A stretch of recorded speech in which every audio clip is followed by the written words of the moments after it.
Hello and welcome back to the art studio on a wintry day with me, Eli Acheson-Elmassry. When I say it's wintry day, it is here in North Wales now in December, and last week's video on imaginary ink painting proved really popular, so thanks very much for your responses and shares and likes. And I thought I'd continue the theme a little bit today and show you another technique, very similar in a way, but this time using two colours. You can use inks or you can use watercolours, or watered down acrylics works as well.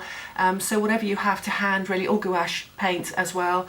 And I'm going to show you today how to do a similar sort of painting, but this time using two colours, and we're going to use some colours that happen to be quite festive at the moment, so you might find that it turns into something else that's decorative and useful for gift giving at this time of year, or you can release your dark side and the demons of Christmas if you find you don't have such positive experience, and we can enter into that side of things as well. So joy or darkness, it's up to you. Let's try things out.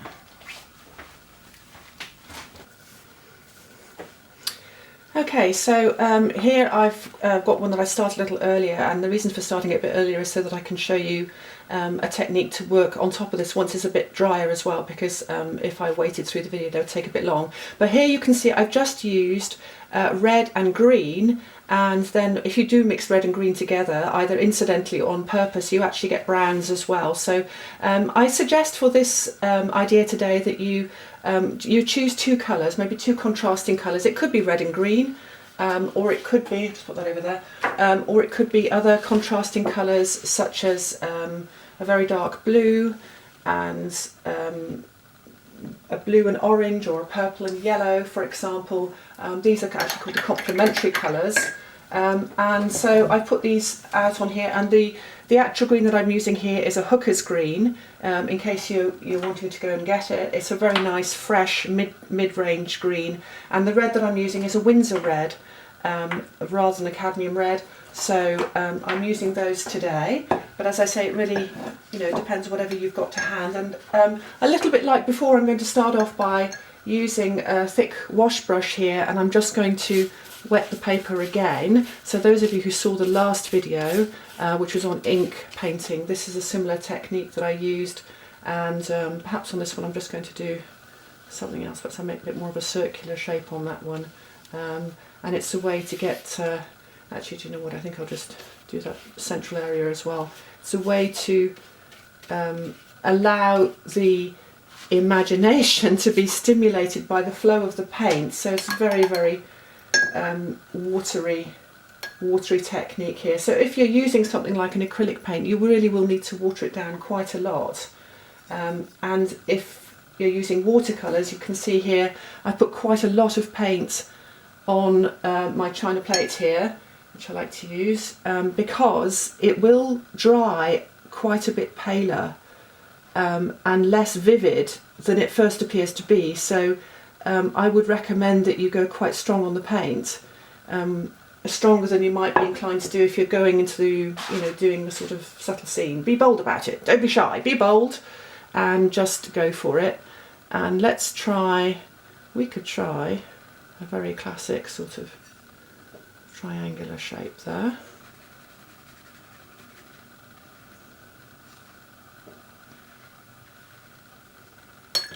And then I'm actually going to use another brush as well. I'm going to use a smaller brush now with the red.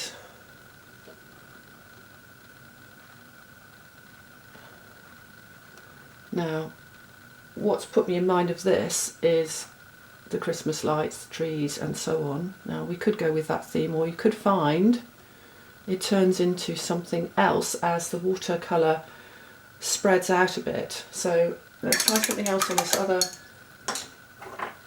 other one over here.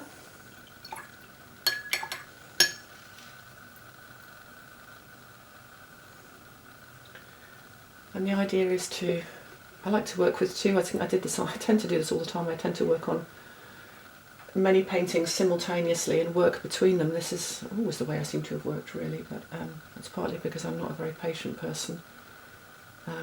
But also it's a way of generating, multiplicity of ideas in one go. So I'm going to do that shape on this one, and then I'm going to use another thicker brush this time, I think, and I'll use plenty of water, and this time I'm going to go around that again.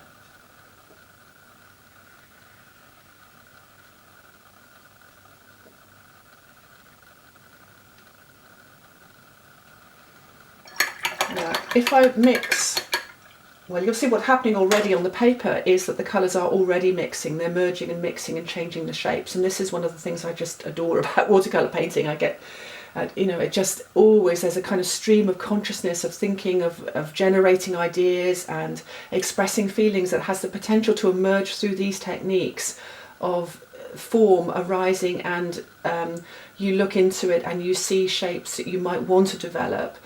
Or that begin to express something that you kind of really want to go with and like. And you'll see it even just with these two simple shapes, just a triangle and some dots and then a circle there, that, you know, a lot of things are already happening and changing. And these shapes here, they've softened out, they've melted on and sort of distributed across the paper now, and they're starting to look a little bit like other things perhaps, but there's still a sense of a shape that could be a Christmas tree if you wanted to go with that, or you could find that it was starting to become a nighttime scene with other kinds of bubbles, or something that you might look at under a microscope that was sort of cellular and microorganisms moving around.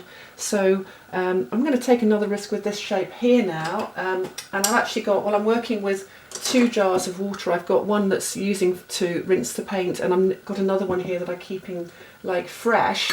So I'll rinse in the dirty water and then I'll rinse again in the fresh. And this is the really great way to keep your watercolours always looking vibrant and fresh, because as soon as they start to look a bit muddy and tired, the whole thing kind of goes off and loses that spark of sort of energy and life that is nice and important in these kinds of paintings. So I'm actually going to go with the green again here and paint again in this section here.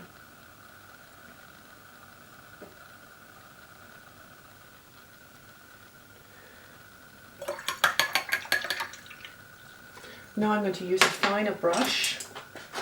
I'm going to use a really fine brush, and I'm just going to I'm going to mix the green and red together there, and then you start to get actually quite a nice dark brown.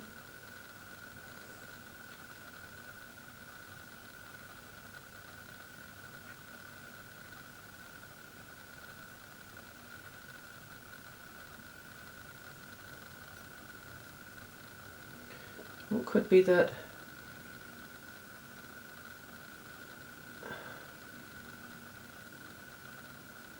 we do some sort of holly leaf shapes, and maybe I'll actually interconnect those. Well, the interesting thing about holly leaves is if I paint these holly kind of shapes, it's such a traditional tree. For those of you not in the Northern Hemisphere, such a traditional thing to bring into the house at this time of year. We bring in the evergreens and the hollies and the ivies.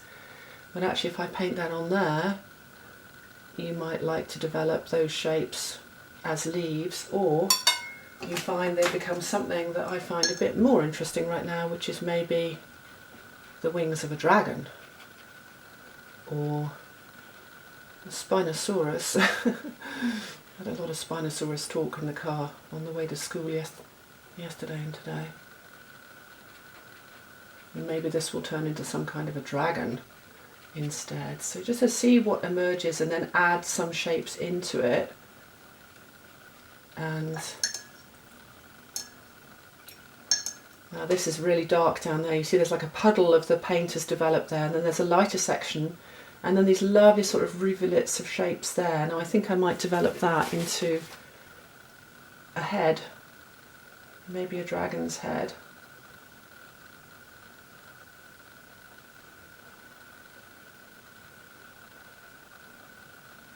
It's still going to be very watery, but I'm going to add some more into that. And as I did last week, when these are dry and I've worked into them, I'll post them up so that you can see, because I don't want to run the video for the whole time doing that. So I'm just going to suggest the basis of a dragon's head, and then maybe here,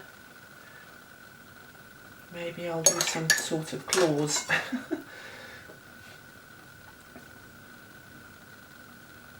I really think it's it's great at this time of year. Of course, the time spent indoors is lovely to be creative and take that time if you have some free time. And also, it's a time of year that people can classically feel anxious, stressed, upset as well, under pressure. So, you know, taking time, well, not having much time is a precious thing, but if you're able to take a bit of time and paint, it's a hopefully kind of a soothing activity and allows the chance to express, feelings that may be anything, absolutely anything away from society's demands and a largely commercially driven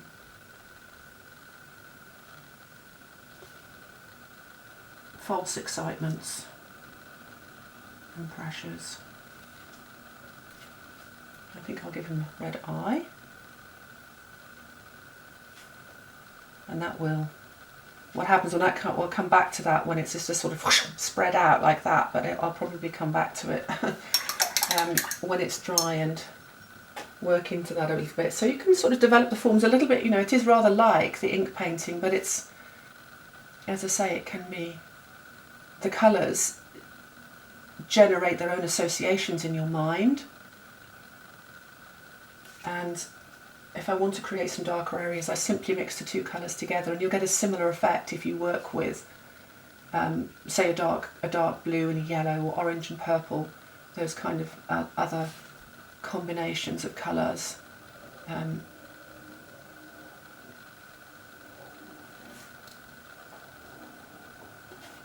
Just going to breathe some fire.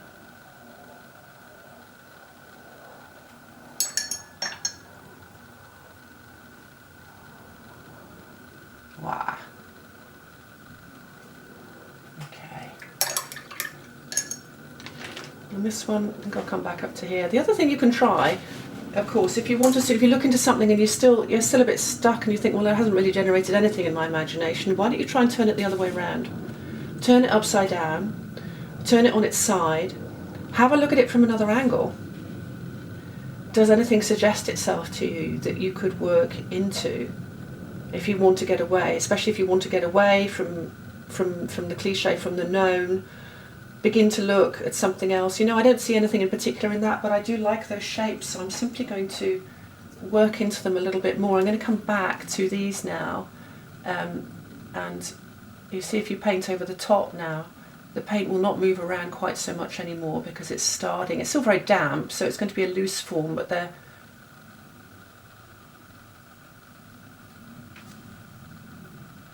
you can begin to define the shape if you wish to. And if you did want to make these look like something like baubles, well, all you need to do really is to give a little bit of an additional layer there, but leave a little area of the lighter tone to suggest a highlight, and then on one little area at the base of that you can just put a little bit of darkness, the mixture,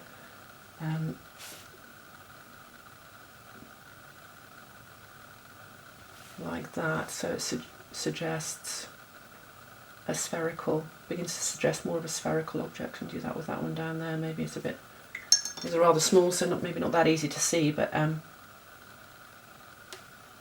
you could begin to work into these, or just simply enjoy the abstract shapes that emerge. There's traditionally in many schools there isn't much done with abstract work, and people don't necessarily see the point of it if they haven't been through the higher education of art school processes. But there's a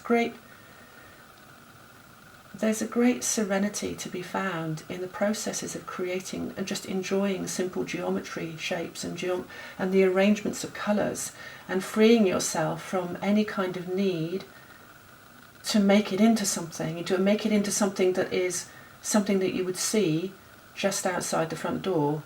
And if you're seeing that every day, why would you want to make a painting of that? If you're doing what you already know and you already see, well, this is a great chance and a free field really to create shapes and enjoy those imaginary forms or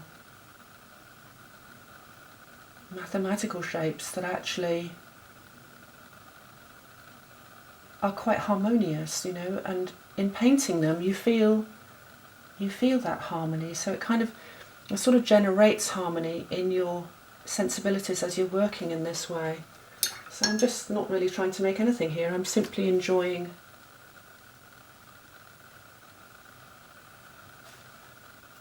making shapes. And there's no judge, is there? There's no judgment here at all. This is simply, I say it's simply pleasure, but it's actually, that makes it sound as if it's something a bit useless.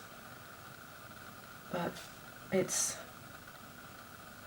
deep pleasure. It goes a lot deeper to give yourself that kind of joyful activity, that rest, little exploration.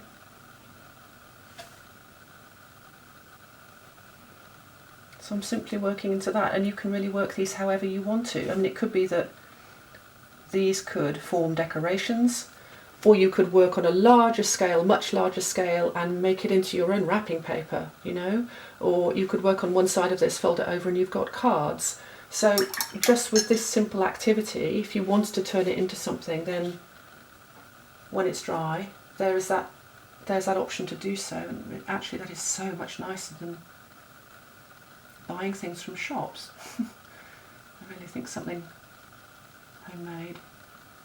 Now when that's dried out, I'll probably work a bit more into that. So that's probably as much as I will do on that just now, just to give you a sense of that new technique. So do have a go and like and share it, please. Subscribe if you'd like to see more of these videos. You'll get an instant notification if you request that on YouTube. So do let me know how you get on. I'd love to see your pictures, your results. Any kind of feedback is really welcome, and you can always direct message me on Instagram or catch up with me on my Facebook page as well. I'm busy working on a new website that hopefully will be out soon as well, so you can see the other range of what it is that I do. So let me know how you get on, and thanks very much for watching.